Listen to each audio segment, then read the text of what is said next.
مالك يوم الدين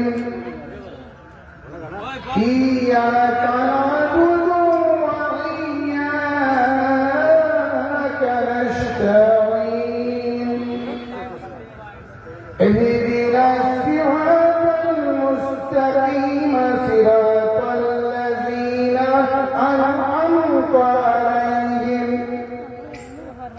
غير المغضوب عليهم ولا الضالين بسم الله الرحمن الرحيم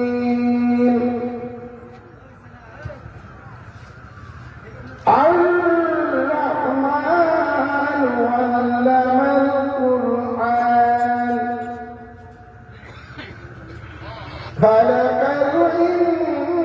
الإنسان علمه البيان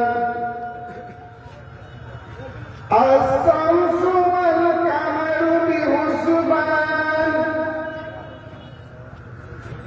النجم والشجر يسجدان والسماء رفعها ووضع الميزان ألا تطغوا في الميزان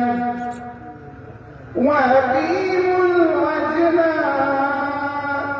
بالقسط ولا تخسروا الميزان والأرض وضعها للأنام فيها فاكهة والنخل ذات الأكمام والحب ذو العصف والريحان فبأي آلاء ربكما تكذبان صدق الله المولانا العظيم دعا করিব বহুদিনের পিছত কহিলো হাত